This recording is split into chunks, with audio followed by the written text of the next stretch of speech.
રાજકોટથી સૌથી મોટો રણટંકાર અને ગુજરાતી મીડિયા ઇતિહાસથી સૌથી મોટી ડિબેટ, કારણ કે સવારે 9 વાગ્યાથી સતત અલગ અલગ નેતાઓ, અલગ અલગ પ્રોફેશન સાથે જોડાયેલા લોકો તમામ પહોંચ્યા. પરંતુ હવે એક એવા નેતાની વાત કરવી છે કે જેઓ વિઠ્ઠલ રાદડિયાના પૂર્વ સારથી રહી ચૂક્યા છે, હાર્દિક પટેલ સાથે પણ આંદોલનમાં જોડાયેલા હતા અને હવે પૂર્વ ધારાસભ્ય તો છે પરંતુ ફરીથી એક વખત લોકસભાની ચૂંટણીનો મોરચો માંડ્યો છે. ત્યારે આવો જાણીએ કોણ છે એ નેતા અને કેવી છે તૈયારીઓ.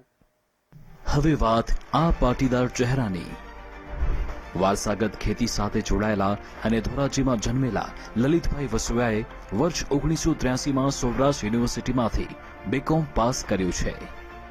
30 વર્ષની વયે રાજકારણમાં પ્રવેશ કરનાઈ ધોરાજી બેઠક પરથી ધારાસભ્ય પણ રહી ચૂક્યા છે. શિક્ષણ બોર્ડના સભ્ય તરીકે ભૂતકાળમાં તેમણે સેવા આપી છે. ખેડૂતોના પ્રશ્નો ઉઠાવવા માટે તેઓ હંમેશા અગ્રેસર રહે છે. વર્ષ 2022માં ધોરાજીથી અને વર્ષ 2019માં પોરબંદર લોકસભા બેઠકની ચૂંટણીમાં તેમણે હારનો સ્વાદ ચાખ્યો છે. ત્યારે 2024ની ચૂંટણીનો ચોપાટ તેઓ કઈ દિશામાં ગોઠવી રહ્યા છે, હવે તે પણ સમજીએ.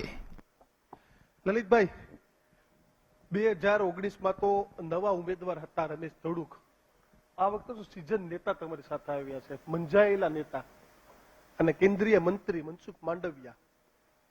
તમારી જીતનું ગણિત શું, અને લાગે છે કે મનસુખ માંડવિયાના આવવાથી ફાઇટ વધી ગઈ છે સીટ પર? બિલકુલ નહીં. હું આ એટલા માટે કહું છું કે મનસુખ માંડવિયા માટે પોરબંદર લોકસભા મત વિસ્તાર અજાયણો મત વિસ્તાર છે. ભાવનગરના પાલીતાણાથી અહીં ચૂંટણી લડવા માટે આવે છે. 2 વખત રાજ્યસભામાં ગયા છે અને મારા વિસ્તારની તાસીર છે કે સ્થાનિક ઉમેદવારને સ્વીકારે છે. ભૂતકાળના ઘણા બધા પરિણામો પણ એવા આવ્યા છે. એટલે મનસુખભાઈ માંડવિયા આવ્યા, પણ પ્રજા માટે તો 2 સંસદના ઉમેદવારો છે અને કોઈ દિગ્ગજ નેતા કદાચ મોટું નામ હોય ને આવે, સ્થાનિક માણસો ઓળખતા ન હોય કે સ્થાનિક પહેચાન ન હોય તો લોકો સ્વીકારતા નથી અને એ પરિણામ દેખાડશે. શું જીતનું ગણિત શું લલિતભાઈ? જો જીતનું ગણિત બહુ સ્પષ્ટપણે કહું કે 2022ની વિધાનસભાની ચૂંટણીમાં પોરબંદર લોકસભા વિસ્તારની અંદર 7 વિધાનસભા આવે. કોંગ્રેસ અને આમ આદમી પાર્ટી અલગ અલગ લડતા હતા. કોંગ્રેસ અને આમ આદમી પાર્ટીના મતનો સરવાળો કરીએ તો 59,238 મત ભાજપ કરતા એ વિસ્તારમાં જાજા મળ્યા છે. બીજી વાત, સ્થાનિક ઉમેદવાર નથી. ત્રીજી વાત, અત્યારે જે રીતે સમગ્ર સૌરાષ્ટ્રની અંદર, સમગ્ર ગુજરાતની અંદર ક્ષત્રિય સમાજનું આંદોલન ચાલે છે, મારા વિસ્તારની અંદર ક્ષત્રિય સમાજ, કાઠી ક્ષત્રિય, ખાટ રજપૂત સમાજ, મયા દરબાર, આ બધાના થઈને 1,36,000 મત છે. તો એ મતમાં પરિવર્તિત થાય, હું આશા રાખું છું થશે, પણ મતમાં પરિવર્તિત થાય તો મારે તો 1,20,000 મત જ વધારાના ગોતવાની વાત હતી. તો 59,000 મત એ અને 1,36,000. પરિણામ અલગ હતું. અર્જુન મોઢવાડિયા તમારી સાથે હતા, અરવિંદ લાદાણી તમારી સાથે હતા. આજે બંને સામે છે. અર્જુનભાઈ 2019માં મારી સાથે હતા અને તમે બધા જાણો છો કે મને ત્યાં સૌથી વધુ 53,000 મતની નુકસાની પોરબંદર વિધાનસભામાંથી ગઈ હતી. આ વખતે મારો સ્થાનિક ઉમેદવાર પણ ત્યાં મજબૂત છે. અરવિંદ લાડાણી ગયા તો ત્યાં પણ સામે પક્ષ પલટુઓની સામે જબરજસ્ત લડાઈ છે. વિધાનસભાની એ સીટ પણ અમે જીતવાના છીએ. મારે તો ઉલટાનું સારું થયું કે મારે ત્યાં નેટવર્ક મારે પોતાને ગોઠવવાને બદલે મારો નીચેનો ધારાસભાનો ઉમેદવાર છે એ તાકાતથી લડશું અને પરિણામ લઈ આવશું. લલિતભાઈ, તમારી 2 વિધાનસભામાં પેટા ચૂંટણી છે, પોરબંદર અને માણાવદર, બંને તમારી. એનો એક ફાયદો તમને મળશે. પણ લલિત વસોયા છે ધોરાજીથી કાફલો લઈને પોરબંદર મોટી સંખ્યામાં ફોર્મ ભરવા ગયા. એ લલિત વસોયાનો મેસેજ અર્જુન મોઢવાડિયાને હતો કે પછી મનસુખ માંડવિયાને હતો? ના, જો હું બહુ સ્પષ્ટપણે કહું કે આખા પોરબંદર લોકસભા વિસ્તારમાંથી કોંગ્રેસ પાર્ટીના કાર્યકર્તાઓ, મારા મિત્રો, સ્નેહીઓ, સંબંધીઓ પોરબંદર આવ્યા હતા. અમે માસ ભેગો કરીને, સંખ્યા ભેગી કરીને તાકાત પ્રદર્શનમાં હું પોતે નથી માનતો. ભૂતકાળની અનેક ચૂંટણીઓ લડ્યો છું, લડાવી છે. આંદોલનમાંથી આવ્યા ને એટલે તાકાત ભેગી કરવાનો બહુ મોટો અનુભવ છે. આપણે આંદોલનમાં જ કર્યું છે. આપને કહું કે એના કરતા ગ્રાઉન્ડ લેવલ ઉપર 2019ની અંદર લોકસભાની ચૂંટણી લડ્યો હતો અને ત્યાં જે મારી ભૂલો થઈ હતી એ ભૂલો સુધારી અને નવી સ્ટ્રેટેજીથી પોરબંદર લોકસભા વિસ્તારની અંદર ચૂંટણી લડું છું. તમે એક દાન માંગવાની શરૂઆત કરી કે મને તમે દાન આપો, સૌથી ઓછા પૈસા વાળો ઉમેદવાર હું છું. તો બધાને ખબર છે કે ચૂંટણી પંચને દેખાડવાના આંકડા અલગ છે, બાકી ખરેખર કેટલો ખર્ચો થાય છે. પૈસા વગર ચૂંટણી કેમ લડાય લલિતભાઈ? જો દરેક વિસ્તારની અંદર અલગ અલગ પરિસ્થિતિઓ હોય છે. હું આપને કહું કે કોંગ્રેસ પાર્ટીના કાર્યકર્તાઓ ચૂંટણી લોકસભાની લડવાની વાત આવી, હું તમામ વિસ્તારોની વિધાનસભાની કાર્યકર્તાઓ આગેવાનો સાથે મળી અને બહુ સ્પષ્ટતાથી ચર્ચા કરી કે આપણે ચૂંટણી લડવાની છે, કોંગ્રેસ બેઠી કરવાની છે, તાકાતથી લડવાની છે, પણ આપણી પાસે સાધનોની કમી છે. મારા કાર્યકર્તાઓએ પણ બીડું ઝડપ્યું છે કે જરૂરી ખર્ચ સિવાય એક પણ રૂપિયાનો ખર્ચ નહીં કરીએ. અને મેં લોકો પાસેથી પૈસા એટલા માટે માંગ્યા છે, પૈસાથી ચૂંટણી નથી જીતાતી, પણ પૈસાથી ચૂંટણી નથી જીતાતી, પણ ચૂંટણી લડવાની વ્યવસ્થા કરવા માટે પૈસાની જરૂર પડે. દીક્ષિતભાઈ, મારા મોબાઈલની અંદર તમારામાં આંકડો બતાવી શકું, મને 19,700 લોકોએ, અહીંયા ઇન્દ્રનીલભાઈ બેઠા ત્યારે હું જોતો તો મને ખ્યાલ હતો કે તમે પૂછશો, 19,700 લોકોએ મને 1 રૂપિયાથી લઈને 100 રૂપિયા મારા મત વિસ્તારના લોકોએ આપ્યા છે. અને હજુ પણ હું સભાની અંદર મિટિંગો ગામડામાં જાઉં છું તો મારા કાર્યકર્તાઓ અને ગામના લોકો મને 10 રૂપિયાથી 100 રૂપિયા ફાળો આપે. પેલા એવું હતું કે ઉમેદવાર આવતો પૈસા આપી જતો, ઉમેદવાર પૈસા લઈ જાય. એ 10 રૂપિયા કે રૂપિયાની જરૂર છે કે પછી કેટલા પૈસા મળે, કેટલા લોકો પૈસા આપે છે એની જરૂર છે? જરૂર કોની છે? જો રૂપિયાની પણ જરૂર છે. હું તો ગુજરાત ફર્સ્ટની સામે કહું છું અને દરેક લોકો મને જાણે છે. આજની તારીખમાં મારા ઘરમાં કોઈ મહેમાન આવે, અમારા પ્રદેશ પ્રમુખ આવ્યા હતા અને મેં પ્લાસ્ટિકની ખુરશી ઉપર બેસાડ્યા હતા. હું કોઈ સાધન સંપન્ન માણસ નથી. મારી પાસે અત્યારે જે મિલકત છે એ મારા બાપે મને વારસામાં આપેલી મિલકત છે. આટલા વર્ષથી રાજનીતિમાં છું, હજી મેં મારા મકાનને કલર નથી કરાવ્યો. હું અત્યારે અહીં બેઠો છું, તમે મીડિયાના મિત્રો છો, ત્યાં તમારા કેમેરામેનને મોકલો, મારા મકાનનું શૂટિંગ કરી લ્યો. દેખાડવાના ને ચાવવાના જુદા નથી. અહીં તો જી છે એ આ છે. આવા નેતા લોકોને ગમે? 100% ગમે છે. અને લોકો એટલા માટે સ્વીકારે છે, જો દીક્ષિતભાઈ, રાજકારણમાં હાર અને જીત બે થતું હોય, પરંતુ લોકો જે ઉમળકાભર સ્વાગત કરે છે, ક્યાંક અમારી કમીઓ હોય અને કમીને કારણે અમે હારતા હોય, પણ લોકો 100% સ્વીકારે છે. અને કદાચ તમારે પરીક્ષણ અને ટ્રાય કરવી હોય તો અમે 2 ઉમેદવારને એક ગામમાં કયો, મારી સામેના ઉમેદવારને, એ એકલો ગામમાં જાય અને એને કેટલા માણસો બોલાવે છે. લલિત વસોએ ગામની પસંદગી એને કરવાની છે. પોરબંદર લોકસભા વિસ્તારમાં 1026 ગામડા, પરા અને નેસડા થઈને આવે છે. 1026 એની પસંદગી એની. અમે 2 જાય, લોકો કેને હાથ મિલાવા આવે છે, કેને મળે છે, ઉમળકાભેર કેને મળે છે, તમે મીડિયામાં બતાવજો. કદાચ રમેશ ધડુક આવ્યા હોત તો મત નથી મળતા. મત ની અહીંયા હાથ મિલાવે બધું છે, પણ જે મત પંજો છે એટલે હાથ તો મિલાવે છે લોકો. મતદાન થવું જોઈએ એ નથી થતું. સામેના ઉમેદવારની તમે વાત કરી એની હારે કમ્પેર કરું છું અને તમારા માધ્યમથી એને કહું છું, ગામ ઈ પસંદ કરે અને અમે જાય. પણ રમેશ ધડુક આવ્યા હોત તો? જો રમેશભાઈ નવો ચહેરો હતો.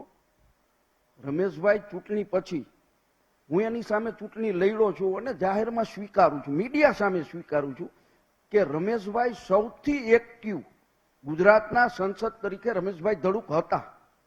ભલે રમેશભાઈથી કામ નથી થયા, વિસ્તારના અણઉકેલ પ્રશ્નો, મચ્છીમારોની એક પણ બોટ 10 વર્ષમાં નથી છૂટી, એ દરેક લોકો જાણે છે.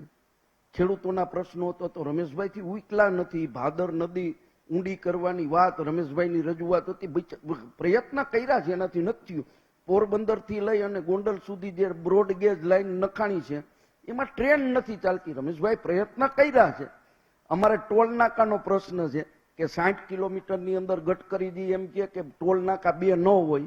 આપણે તો તમે પોરબંદરથી આવો છો, તમે ગોંડલ સુધીમાં 60 કિલોમીટરનું અંતર 3 ટોલ નાકાઓ આપણે પસાર કરી છે. લોકો મોટો ટેક્સ ભરે. રમેશભાઈ પ્રયત્ન કર્યા, બિચારાથી થયું નથી. રમેશભાઈ લોકોની ત્યાં લગ્ન પ્રસંગે, સગાઈ પ્રસંગે, કોઈનું મરણ થાય તો જાતા. તમે જાતા હશો અને રમેશભાઈ કોઈના નહીં તમે જાતા હશો બળદ ને કે ભેંસ મરી ગઈ હોય તો જાતા સારા માણસ છે, હું એની ટીકા નથી કરતો. હા. 100% સારા માણસ છે. અને મનસુખભાઈ માંડવિયા કરતા રમેશભાઈ મારી સામે હોત તો તમારી સામે સ્વીકારું છું કે તો મારે હારવા માટે જ ચૂંટણી લડવાની હતી. શું વાત કરો? આ ખુલ્લી જે કાંઈ છે મીડિયા સામે ખુલ્લી વાત કરું છું. તમારા મતે રમેશ ધડુક મનસુખ માંડવિયા કરતા વધુ મજબૂત હતા? 100% મજબૂત હતા, હું સ્વીકારું છું. આ રમેશભાઈ ટિકિટ નથી આપી એટલે નહીં. હજુ તમને કહું છું કે પાકા પોરબંદર આંદોલનકારી છે. પોરબંદરના કોઈ પણ ગામની અંદર જાઓ, હું તમને રાદડિયા ચેલેન્જ સાથે મારીને થઈને આવેલા હું છે. તમને ચેલેન્જ મારીને કહું છું કે લોકો બોલે છે કે રમેશભાઈ ધડુક સારા હતા, રમેશભાઈ ધડુકની ટિકિટ કાપવામાં આવી છે, લોકો દુખી છે. તમે દુખી નથી? એટલે તમે ખુશ છો કે દુખી છો? હું તો રમેશભાઈની ટિકિટ કાપી ખુશ જ હોઉં ને. લલિતભાઈ, વિઠ્ઠલ રાદડિયા સાથે તમે વર્ષો સુધી રહ્યા, ત્યારે યાદ આવે વિઠ્ઠલભાઈ? 100% વિઠ્ઠલભાઈ હારે મારે રાજકીય સંબંધો કરતા અંગત સંબંધો હતા, પારિવારિક સંબંધો હતા. વિઠ્ઠલભાઈની રાજનીતિની શરૂઆત થઈ ત્યારથી, જ્યારે પેલી સરપંચની ચૂંટણી હાર્યા, પેલી તાલુકા પંચાયતની ચૂંટણી હાર્યા, તે દિવસથી હું એમની સાથે હતો. કોઈ કારણોસર રાજકીય મતભેદોને કારણે અમે જુદા પડ્યા, પણ અમારા સંબંધો કે જ્યાં સુધી જીવિત હતા ત્યાં સુધી અમારા સંબંધોમાં, અંગત સંબંધોમાં ઓટ નથી આવી. રાજકીય રીતે લડાઈ કરતા હોય, આજે પણ એના પરિવાર સાથે મારી પારિવારિક આજે સંબંધ, જયેશભાઈ સાથે બધા સાથે પારિવારિક સંબંધો 100% પારિવારિક સંબંધો છે. ને મારો ભત્રીજો છે, મદદ કરે છે અત્યારે લોકસભા? એ થોડો મદદ. જો રાજકીય વસ્તુ અલગ છે ને પારિવારિક સંબંધો અલગ વસ્તુ છે. તમારે બે એરી મારે પારિવારિક સંબંધ છે, પણ પ્રશ્નો તો અમારા કપડા ઉતારો એવા પૂછો છો. લલિતભાઈ, ગયા વખતની ચૂંટણી મને યાદ છે 2019ની, ક્ષત્રિય સમાજ અનિરુદ્ધસિંહ હોય, જયરાજસિંહ હોય, એક સાથે થઈ અને લલિત વસોઈને હરાવવાનું કામ કર્યું હતું. એ બંને પણ સાથે હતા. હવે એ બંને વચ્ચે પણ મતભેદો છે, બીજી બાજુ ક્ષત્રિય સમાજનું આંદોલન છે. તો આ ગણિતમાં કઈ રીતે ફીડ બેસશે અને લલિત વસોયા મત કાપશે? જો અનિરુદ્ધસિંહભાઈ અને જયરાજસિંહભાઈનો એનો અંગત પ્રશ્ન છે, એની બાબતમાં આપણે ચર્ચા નથી કરવી. એ બંને મારી સામે હતા. ક્ષત્રિય સમાજના બે દિગ્ગજ આગેવાનો છે, એ સ્વીકારવું પડે. બંનેનો વોલ્ટ ક્ષત્રિય સમાજ ઉપર છે. પરંતુ અત્યારે જે રીતે આંદોલન ચાલી રહ્યું છે એ સમાજનું આંદોલન છે. તમે મને પેલા જ આમાં બતાવ્યું કે હાર્દિક પટેલ સાથે આંદોલનનો ચહેરો. હું પાટીદાર સમાજ સાથે હતો, હાર્દિક પટેલ સાથે નહોતો. એટલે સમાજ આંદોલનનો ચહેરો તો હાર્દિક સમાજ પટેલ હતો. સમાજ સાથે હોય. હાર્દિક પટેલને નેતા અમે બનાવ્યો હતો. તમે બધાએ જ કીધું હતું ને કે અમારો નેતા છે. જીએમડીસી માં તમે સર્વ સ્વીકૃત હતો. સુરત થી મને યાદ છે લલિતભાઈ, આપ લઈ આવ્યા ત્યારે હું ભેગો હતો લાજપોર જેલ થી. ત્યારે હાર્દિક ની સાથે બારીમાંથી બહાર તમે જ નીકળ્યા હતા કે મારો વિસ્તાર છે ને આપણે નીકળીએ. 100% જો કોઈ પણ એક નેતૃત્વ, જાજી હુયાણી એ વેતર બગડે. અમારે કાઠિયાવાડમાં કહેવત છે, નેતા એક જ હોવો જોઈએ. હા. અત્યારે અમારા પ્રદેશ પ્રમુખ છે, એ અમારા નેતા છે. 10 નેતાઓ હોય તો નિર્ણય અલગ અલગ થતા હોય. એટલે હાર્દિક પટેલનું નેતૃત્વ પાટીદાર સમાજે ને અમે બધાએ સ્વીકાર્યું હતું. જે સુયાણીઓ હતી કોંગ્રેસમાં એ ઘટી ગઈ છે એવું માનો છો તમે? એક બે ભાજપમાં વયા ગયા ને એક બે સાઇડલાઇન થઈ ગયા. જો તમે પ્રશ્નને ડાયવર્ટ કરવાનો વાત કરો છો, અલગથી પ્રશ્ન પૂછો, હું તમને જવાબ દઈશ. એમ નહીં, પણ તમારા જવાબમાંથી અમારો પ્રશ્ન નીકળો. વાત ક્યાં ખોટી છે? ભરતસિંહને જમ્મુ કાશ્મીર રવાના કરી દીધા, અર્જુનભાઈ વયા ગયા ભાજપમાં. જો ભરતસિંહભાઈને જવાબદારી જમ્મુ કાશ્મીરની સોંપવામાં આવી છે, એની શક્તિ પ્રમાણે એમને ત્યાં જવાબદારી સોંપવામાં આવી છે, એને કાઢવામાં નથી આવ્યા. એટલે રવાના તો જમ્મુ કાશ્મીર કર્યા. ચલો, અરે અરે પણ જમ્મુ- એલા ભાઈ, જમ્મુ પેલી વાત કરું કે નીતિનભાઈ પટેલને પણ બીજે જવાબદારી દીધી હતી. વિજયભાઈ ને રૂપાણીને અને વિજયભાઈને પંજાબની જવાબદારી, તો એને કાઢ્યા હતા એમ કહેવાય? એને જવાબદારી આપી હતી યાર. ઓકે લલિતભાઈ, કેટલા ગામડા ફરી લીધા, કેટલી જગ્યાએ જઈ આવ્યા? જો 1026 ગામડા પેટાપરા અને નેસડા આવે છે. અંદાજે ગઈકાલ સુધીમાં 650 થી 700 ગામનો પ્રવાસ. પૂરા ગામો નહીં ફરાય, કારણ કે વચમાં ડિસ્ટર્બન્સ થોડુંક આવ્યું હતું. 2019ની અંદર હું મારા લોકસભા મત વિસ્તારના તમામ ગામડાઓની અંદર મેં પ્રવાસ કર્યો હતો. આ વખતે જે બાકી રહે છે રોજના 20 કે 25 ગામ લેવાય તો સ્વાભાવિક છે કે હવે ટૂંકા સમયની અંદર બધે ન જવાય. હજી શહેરી વિસ્તાર પણ મારે બાકી છે, પણ પહોંચવાનો પ્રયત્ન, મેક્સિમમ મતદારો સાથે પહોંચવાનો પ્રયત્ન. ડીજે લઈને નહીં, ઢોલ નગારા લઈને નહીં, માણસો લઈને નહીં. લલિત વસોયાના તમે વિડીયો કદાચ ફેસબુક પેજ ઉપર જોશો, ઘણા મીડિયાએ બતાવ્યા છે. વ્યક્તિગત મળવાનું, ચોરે બેઠા હોય તો ચોરે બેસીને એની યારે 5-10 મિનિટ વાત કરવાની, આ મારી પ્રચારની સ્ટાઇલ છે. તો આ રીતે પ્રજા સાથ આપશે. હું અપેક્ષા રાખું છું. પ્રજા તો જો એક માટીનો ઘડો લેવા જાય ને તો આમ ટકોરા મારે, 200-300 રૂપિયાનો ઘડો હોય, ટકોરા મારશે. ક્યાંક અમે બોદા બોલતા આવીશું તો મત નહીં દઈએ. લલિતભાઈ, આ તો બધી વાત થઈ, તમામ વસ્તુઓ જોઈ, અને પણ આ વખતે ચિત્રમાં થોડુંક પરિસ્થિતિ એ છે કે અર્જુન મોઢવાડિયા એ પોતે પેટા ચૂંટણી પોરબંદરથી લડી ગયા. તમને 53,000ની ખાદ તમે જ બોલ્યા કે ભાઈ મને અગાઉ 53,000ની ખાદ મળી હતી. પોરબંદરમાં ઉમેદવાર પણ ખૂબ મહેનત કર્યા પછી મળ્યો, નિલેશ કુંભાણી જેવું ના થાય એમ, એવા ટકોરા તમે માર્યા ને પછી આ ઉમેદવાર શોધ્યો. કમસે કમ મેદાનમાં ઉભો તો રહીએ. 70-80 હજારની લીડ સાથે અર્જુનભાઈ એ જીતનો વિશ્વાસ કરી રહ્યા છે, તો ન્યા જ તમારે 80,000ની ખાદ લોકસભામાં આવી શકે છે.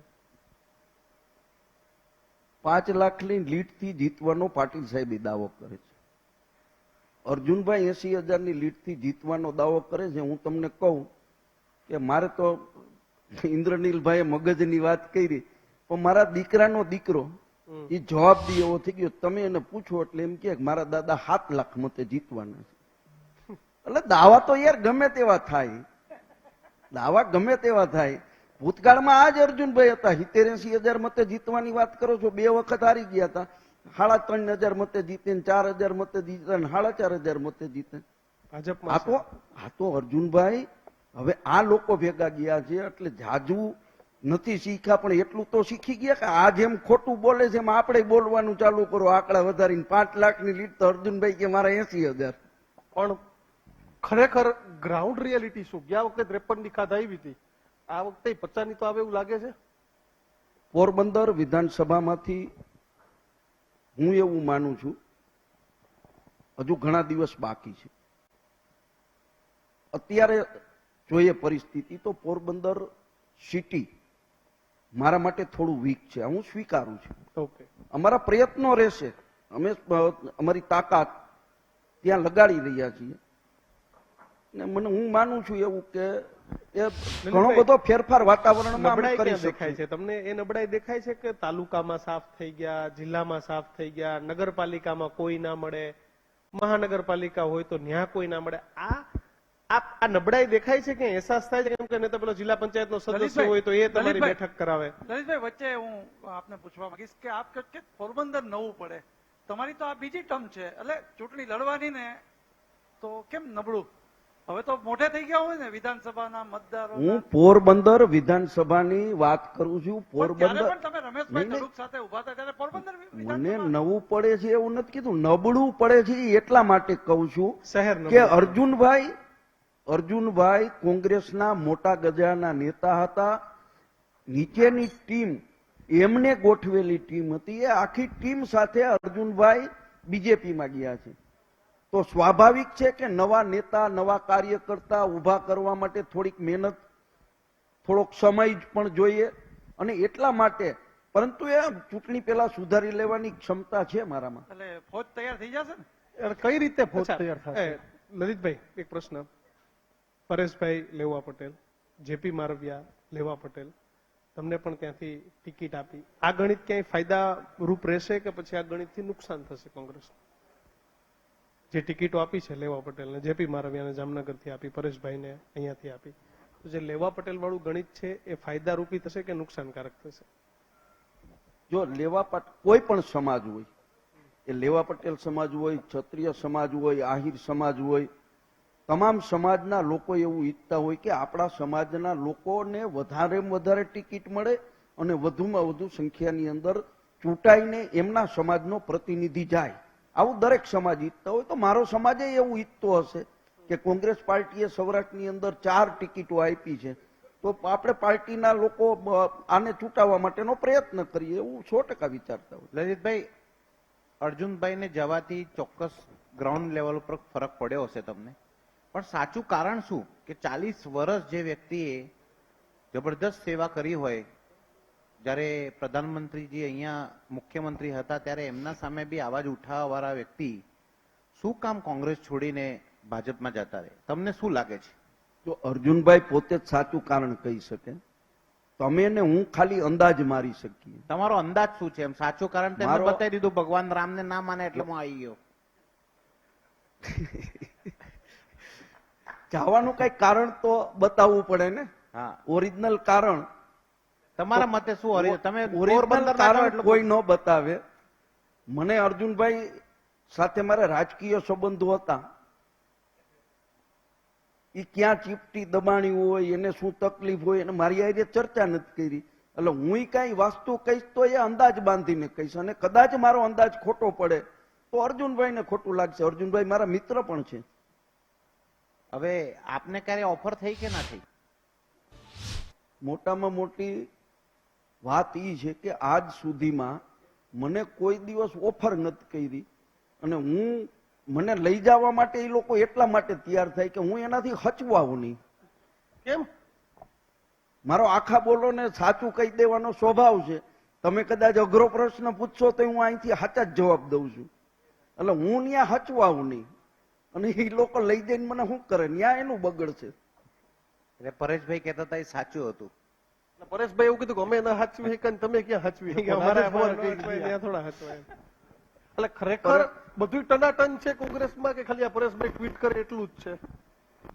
તો બહુ સ્પષ્ટપણે કહું કે આ વખતે ગુજરાતની અંદર એક કુંભાણી વાળો દાખલો એક બાજુ મૂકી દો. 25 લોકસભાની અને 5 વિધાનસભાની ટિકિટ. રોહન ગુપ્તા ના ભૂલવા જોઈએ તમારે. એ એક દાખલો હતો, એ બચી અરે ગયા. બાલ બાલ કહું બચી છું ને, ગયા. કહું છું પણ સાંભળો તો ખરા.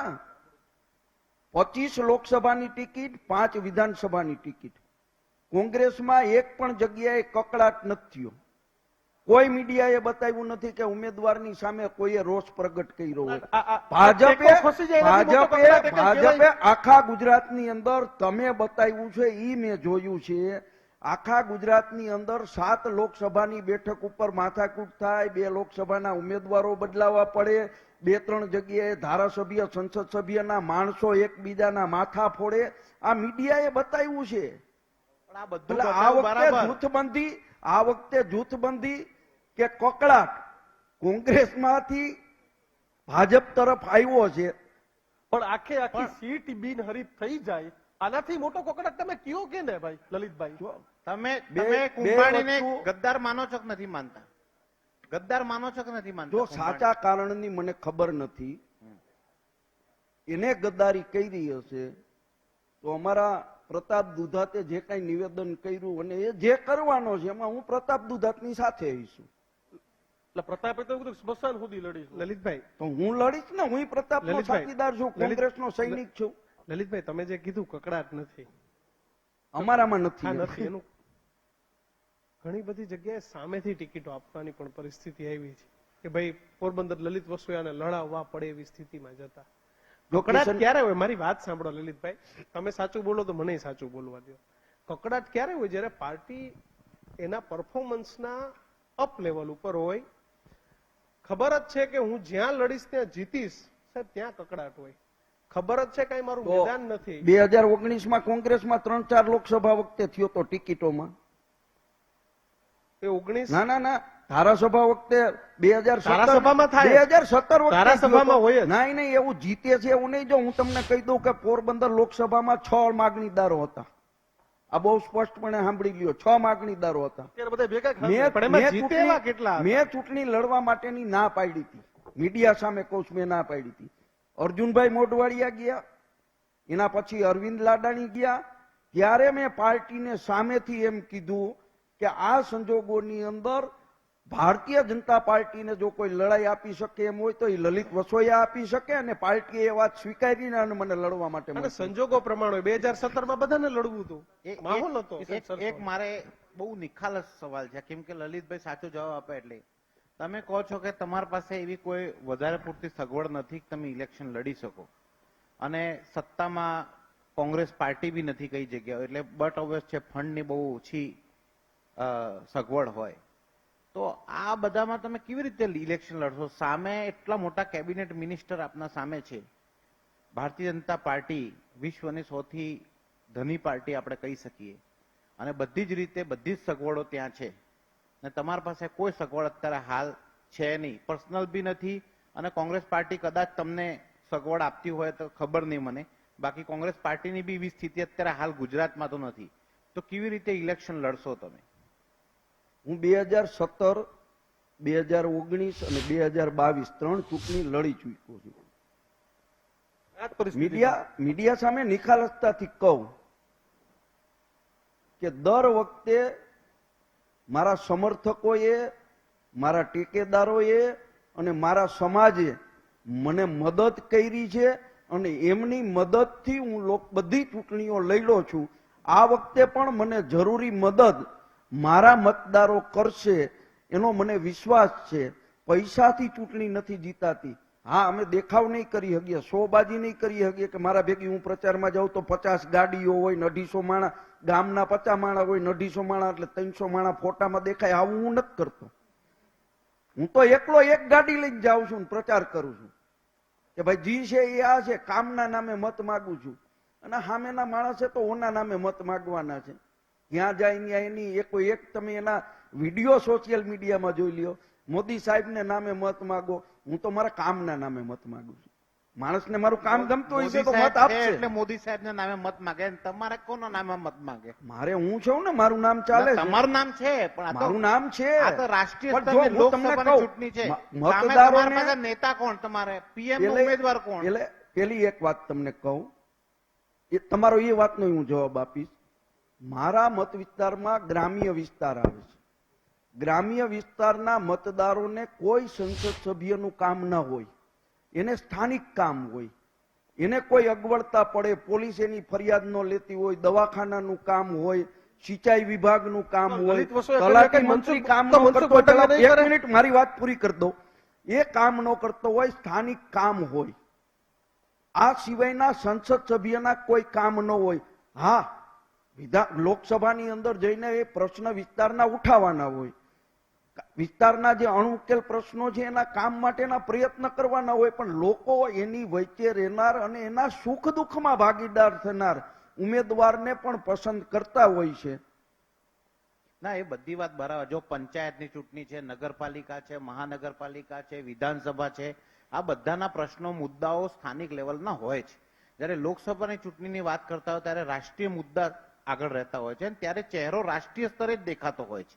અત્યારે બી જે મત પડશે કે ભાજપ જીતશે કે જે બી થાય એ બધું જ એક જ વ્યક્તિના કારણે થાય છે. બાકી કોઈ ઉમેદવાર ને મત પડે છે એવું હું નથી માનતો. અત્યારે એક જ વ્યક્તિ નરેન્દ્ર મોદીએ મોદીની ગારંટી ને મોદીના કામ એને લઈને જ બધા મતો પડે છે, ને એ તો ભાજપ સ્વહર્ષે સ્વીકારે છે કે અમારા મોદીના નામે તમે જીતીએ છીએ. બાકી મોદીના લહર સિવાય બીજું કઈ નથી. કોંગ્રેસમાં એવી લહર 100% તમે ગ્રાઉન્ડમાં સાચા છો. 100% તમે ગ્રાઉન્ડમાં 1000 નેસડાઓમાં ગામમાં તમારો પ્રવાસ હશે. 100% તમારે ગ્રાઉન્ડ લેવલ ઉપર તમારી તાકાત હશે. પણ જો નેશનલ લેવલની કોઈ ચહેરો ના હોય અને ત્યાં નેતૃત્વ કડક ના હોય, એક ચહેરો ના હોય, તો પછી એ ક્યાંક ને ક્યાંક એક દુર્બલ પોઈન્ટ મને લાગે છે કે આ ક્યાંક ને ક્યાંક કોંગ્રેસ પાર્ટીને ગુજરાતમાં નડે છે. બાકી ગુજરાત કોંગ્રેસમાં કોઈ નબળા કાર્યકર્તાઓ કે નબળા નેતાઓ થાય હું નથી માનતો. વર્ષો સુધી અહીંયા કોંગ્રેસે રાજ કર્યું છે, ને હજુ બી તમારા સૌરાષ્ટ્રમાં, બાકી જગ્યા ઉપર નહીં પણ સૌરાષ્ટ્રમાં તો કોંગ્રેસ આજે બી સ્ટ્રોંગ કહેવાય છે, કારણ કે તમારા જેવા લીડર હજી છે અને ગયા નથી. એટલે આપની વાતનો હું જવાબ આપું. તમે કીધું કે લોકો મોદી સાહેબના નામે મત આપે છે, તો કરોડો રૂપિયાનો ખર્ચ સમાજોને ખરીદવાનો પ્રયત્ન, મતદારોને પૈસા આપી લોભ લાલચ આપીને એના તરફી લેવાનો પ્રયત્ન, આ ભાજપના કાર્યકર્તા શું કરવાનું કરે છે? મેદાનમાંથી હટી જાય, માણસો મતદાન કરવા જશે તો મોદી સાહેબના નામે મત આપશે ને. એ બિલકુલ પ્રચારનો મુદ્દો છે કે મોદી સાહેબને બીજો નેતા ઉભો નથી થવા દેવો, એટલે મોદીની ગેરંટી મોદી સાહેબના નામે મત માગે છે. એનામાં તાકાત હોય અને એને એમ લાગતું હોય કે મોદી સાહેબના નામે મત માગે મળે છે. પોરબંદર વિસ્તારમાંથી મનસુખભાઈ અમે 2 જણા પ્રચાર કરી, કાર્યકર્તાને 2 પાર્ટીના બેહાડી દો, લોકો સ્વયંભૂ મતદાન કરે. મોદીના નામે મત મળશે ને એને એ નથી કરવું. ખાલી 100 બાજી કરવી છે કે મોદીના નામે મત મળે છે. મોદીના નામે મત નથી મળતા. બિલકુલ. તો આભાર લલિતભાઈ, આપ અમારી સાથે જોડાયા બદલ. પરિણામના દિવસે આપણે નિખાલસ વાત ચર્ચા કરીશું. કરી. પરિણામના દિવસે આપણે આગળ વાત કરીશું, પરંતુ